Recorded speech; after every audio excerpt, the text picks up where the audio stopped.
Welcome to Florida's Treasure Coast 2-day itinerary for couples. If you hear wind in the background, we are having insane wind gusts right now, so I am sorry if you can hear that. So just as a little bit of a background, my grandparents moved to the Treasure Coast area when I was in college, so I have been spending several weeks a year there ever since. That was getting close to about 15 years ago at this point. So I've compiled all the different activities and restaurants and beaches and stuff that I've done there into an easy 2-day itinerary for couples that want to visit this area and have a bit of a more low-key weekend as compared to if you were to go to like Miami's South Beach for the weekend, or if you were going to go to like Clearwater over in Tampa. So day one is going to be like the official beach day, but it will include some other activities. So if you type in Hutchinson Island South Beach, it'll send you to a parking lot because the whole island is Hutchinson Island. So the specific spot is the one that I recommend. They have bathrooms here, and it's a pretty decent sized parking lot, and it's not an expensive area to visit. So that's why I recommend this beach. It's less busier than some other areas, like if you're over where like the resorts are, where they have like their own beach section and stuff. But I did a beach day here. It was my nephew's spring break, and as you can see, even just in this photo alone, there are not a ton of people all over the place. The water's pretty clear, the waves aren't super crazy, so I would say it's just typical of what you would expect from a Florida beach.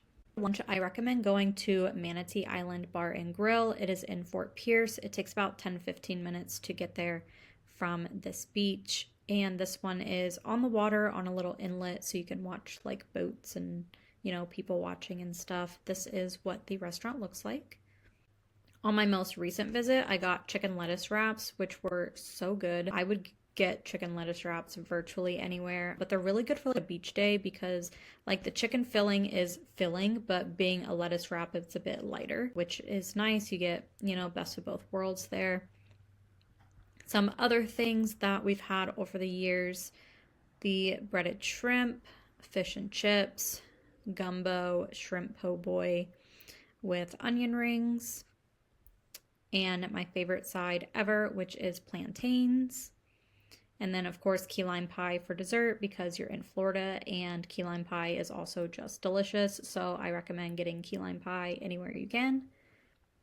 After lunch, I recommend checking out the Summer Crush Winery. It is about 30 minutes, like northwest-ish from the restaurant. They have some Florida-grown wines, which are really like the sweet, very fruity wines these are actually really good wines. I prefer more to make like a wine slushy or to make more like a summer sangria. These aren't going to be like your Napa bold intense reds. It's not going to be like that, but they do have like traditional wine tasting where you can go up to the counter and just sample whichever ones that you want to try. But then they also do live music out back here. There are tables inside, and then a lot of people will just bring stuff to just hang out outside. And they have like giant checkers and cornhole and some different activities. They have a food truck there. So it's just kind of nice to just be, outside, have a little drink, have some light food, and just enjoy the day. For dinner, I recommend Tutto Fresco, which is an Italian restaurant in Port St. Lucie. It takes about 20 minutes to get there from here.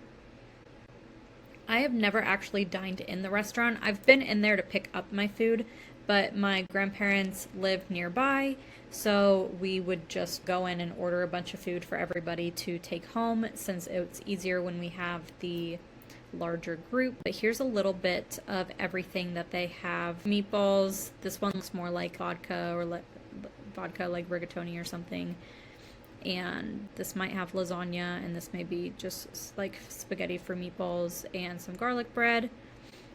And then also always got to have a little treat at the end, so they do have a good chocolate cake as well. I will say that the meatballs were very like compact, where it was very like smooth, squished in texture, and I prefer them to have a little bit of actual texture to them. So they weren't my favorite meatballs, but everything else definitely. And then for the evening, I would just enjoy whatever hotel, resort, or accommodations you are staying at. So maybe go back to the beach, watch the sunset if it hasn't set yet, and just kind of have a more relaxing night. Or if something like piqued your interest, go check it out if it's not here on the itinerary.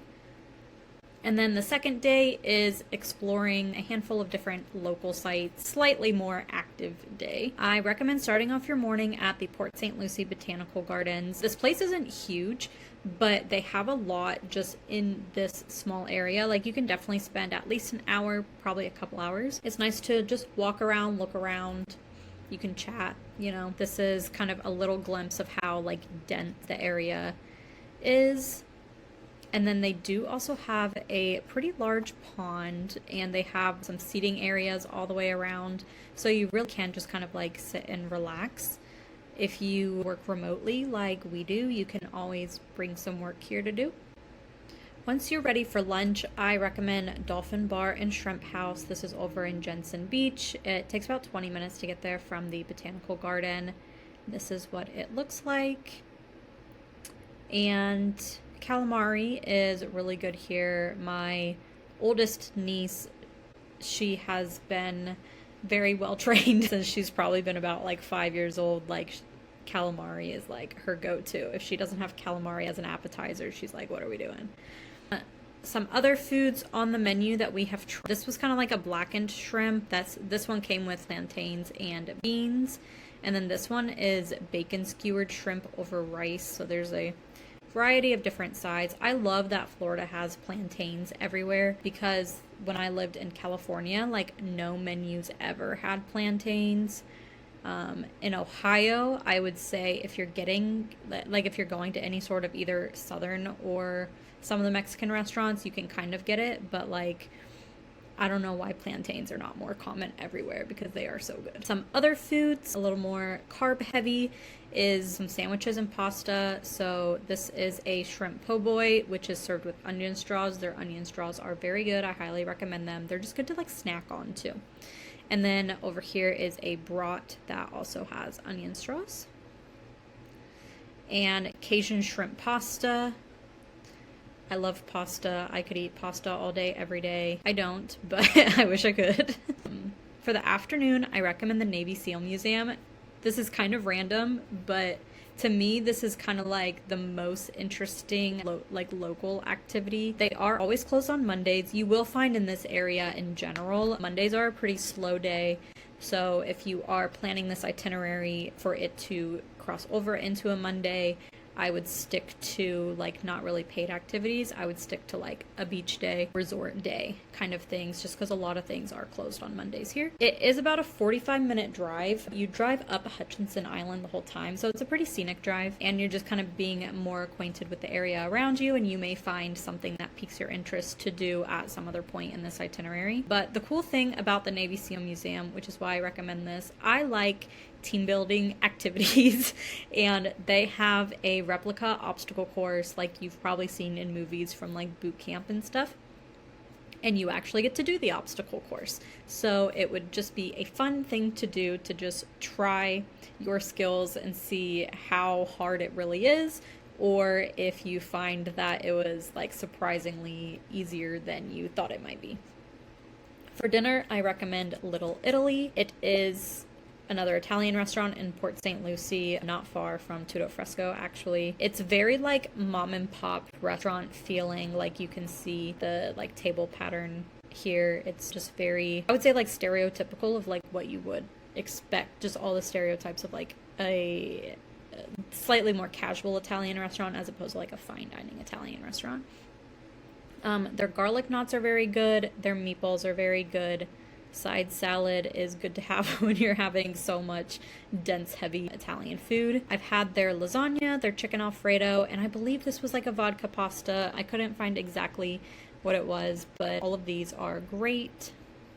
And then for dessert, we took ours home for later since all of that food above was very heavy. I personally love the chocolate lava cake. I forget what this kind was, but it's definitely like a yellow or white cake, and it definitely has like a custard filling here. But when we went here, it was with my grandparents. That's why we had so many different dishes. These were not all just the two of us. So those are the things I recommend from there. And for the evening, another one of my favorite activities, like I said, I love team building activities. So escape room PSL, so Port St. Lucie. It's about 15 minutes away. It's actually right next door to the botanical garden. So if you wanted to move this schedule around a little bit, you could do it while you're already over there. They have 3 themed rooms. These are all kind of like darker themes, but there's not a ton of escape rooms in the area, so you kind of have to just go with what's there. I don't think that they're like we've done one before where it's pitch black and you wear like a night vision camera, and there's like a serial killer that comes and chases you and you have to hide from them throughout the whole thing. Like, it's nothing like that. It's just like darker themes, but they're not like as scary in that sense. But what's nice about these escape rooms, they are all private rooms, so you don't have to play with anybody else. They are all moderate difficulty, and I would just pick the theme that is most interesting to you. And we do escape rooms literally everywhere we go, as much as possible, and all of them, even if the theme is kind of like, well, I guess I'll do this one, like if I had to choose one, they always end up being more like interesting than you thought they might be. So where to stay while you're here, I personally prefer this Port St. Lucie area since it's centrally located, because the Treasure Coast area goes like all the way up to Vero Beach. And so I wouldn't recommend staying in Vero Beach and having to drive all the way down to all the activities. I would stay kind of in the middle, so you're just kind of bouncing around back and forth. So if you're looking for something that is more of like a couple's resort, the Sandpiper Bay all-inclusive, it is a Wyndham resort. They have a lot there, golf course, several outdoor pools. I've also stayed at, let me see if I can pull it up. Okay, so if you're looking more for just like a regular hotel because, you know, it's just not part of the budget, you'd rather spend it on like out doing stuff, I've stayed at the Hilton Garden Inn PGA Village in Port St. Lucie. That will also be centrally located to everything. Tutto Fresco, you can see on the map, is right there, and Little Italy is just down the street. And this is also just here down the road, like a quarter mile, is the on-ramp to get onto 95 to go north and south, so it is just convenient to drive around to everywhere that you're going to want to go. So those are some hotels that I recommend. And just a few frequently asked questions if you're unfamiliar with the Treasure Coast area. So what is it known for? Finding treasure. There was the 1715 Spanish treasure fleet that was caught in a hurricane and shipwrecked off the coast. So it scattered treasure all along the coast, and over the years, more and more of it keeps getting recovered. Today, though, it is just kind of a more quieter part of Florida. It will definitely still have peak times for sure, but it is nowhere near as populated or as busy as like Cocoa Beach, Miami, Fort Lauderdale, Tampa, Key West. It's more low-key than that for sure. Is there still treasure? Yes, they have estimated that only about 20% of the treasure has been found, and you can actually go treasure hunting if you want to look up kind of the best ways to go about doing that. But here I have some of the different troves that people have found in somewhat recent years, like in the last 10 years or so. And here are some places where people have found them. So Sebastian Inlet State Park, Vero Beach, Fort Pierce, and Jensen Beach. And just some more ideas for visiting Florida if you're going to be there a little bit longer or make another trip out of it. St. Augustine, we have a good couples getaway itinerary for that. The Kennedy Space Center is a great activity to do up in the Cocoa Beach area. Driving Florida's A1A all the way down the East Coast is another really great activity. That would be a multi-day trip. And then Biscayne National Park, that is just outside of Miami. You can book excursions, boating excursions through them because the whole park is water. Key West is always a great place to go to. We have a day trip itinerary for that. Everglades National Park, taking airboat tour through there, since there's a few like little boardwalk paths where you can go out and see stuff, but best way to see the park is by an airboat ride. and also Disney World. So I put in some things that most visitors, if you're going even for a week, it takes you a whole week to go to all 4 theme parks, the 2 water parks, if both are open at the same time, which doesn't really happen that much anymore, and Disney Springs. So there's a ton of things that most guests never get to experience. So unless you've gone multiple times or you're looking for more interesting things to do, that's what this list has. None of it are things that are like secret hacks that like cause mayhem for everyone around you. I, having worked at Disney before, when, you know, random things go viral and it just makes cast members dislike their job that day, I don't include any of that kind of stuff. But these are just things that are available at Disney that most people are not aware of. And then to tie all of that together, we do have a 1-week Florida road trip itinerary that include this Treasure Coast, and then also everything that I mentioned before. You can see all of those things all in 1 week if you want to check out this road trip itinerary. And then we do also have a free guide, free things to do all over Florida if you need some more ideas. And that is everything I have.